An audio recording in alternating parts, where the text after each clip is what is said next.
বাংলাদেশের পণ্যের উপর যুক্তরাষ্ট্রের যে ৩৭% শুল্ক আরোপের ঘোষণা দিয়েছে, এটা কি বাংলাদেশের জন্য বিপদের ঘণ্টা বাজাচ্ছে? কেন এটা টেনশনের বিষয় হতে পারে, আসুন একটু জেনে নেওয়া যাক। হয়তো আমরা অনেকেই এখন এটা নিয়ে খুব বেশি ভাবছি না, বাট যদি এই 37% শুল্কটা আসলেই কার্যকর হয়, তাহলে বাংলাদেশের যে সেক্টরটা সরাসরি ধাক্কা খাবে সেটা হচ্ছে বাংলাদেশের গার্মেন্টস ইন্ডাস্ট্রি। এবং এখানে একটা বিষয় বলে রাখি, আমেরিকা বাংলাদেশের গার্মেন্টসের সবচেয়ে বড় বাজার। প্রতি বছর প্রায় $840 কোটি পোশাক রপ্তানি হয় আমেরিকায়, এবং এই শিল্প বাংলাদেশের অর্থনীতির জন্য অত্যন্ত গুরুত্বপূর্ণ। জিডিপির প্রায় 10% কন্ট্রিবিউশন রাখে এই গার্মেন্টস ইন্ডাস্ট্রি। সো এই 37% ট্যারিফ এই শিল্পের জন্য বড় চ্যালেঞ্জ তৈরি করতে পারে। কিভাবে? প্রথমত, এই 37% শুল্ক আরোপের ফলে দাম বৃদ্ধি পাবে আমেরিকাতে। দেখুন, এই ট্যারিফের কারণে বাংলাদেশ থেকে আমেরিকাতে যাওয়া পোশাকের দাম বাড়বে। ফর এক্সাম্পল, একটি $10 শার্টে আগে 16% ট্যারিফ থাকতো, সো তখন মোট খরচ হতো শার্ট বানাতে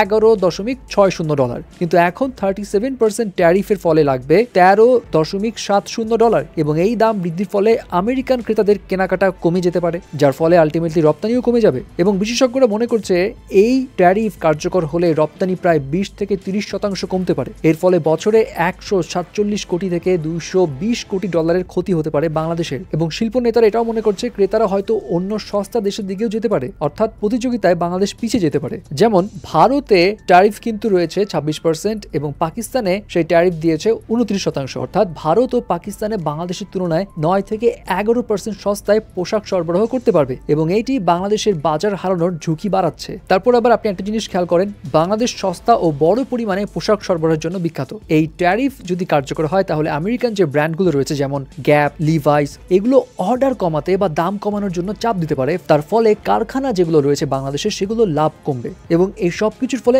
এমনও দেখা দিতে পারে যে আমাদের দেশের শিল্প ইন্ডাস্ট্রিতে একটা অস্থিতিশীলতা তৈরি হবে, এবং এই ট্যারিফের ফলে 8 থেকে 12 লাখ শ্রমিক চাকরি হারাতে পারে। সো আলটিমেটলি এখন পর্যন্ত মনেই হচ্ছে যে আসলেই এখানে একটা বড় রকম ধাক্কা খাবে অর্থনীতির দিক দিয়ে বাংলাদেশের গার্মেন্টস ইন্ডাস্ট্রি, এবং যেটার প্রভাব পড়বে বাংলাদেশের ওভারঅল ইকোনমিক্যাল সেক্টরে। সো এখন দেখা যাক এটার আসলেই সলিউশন কি হয়, এবং আলোচনার মাধ্যমে এখানে কোনো ব্যবস্থা নেওয়া যায় কিনা।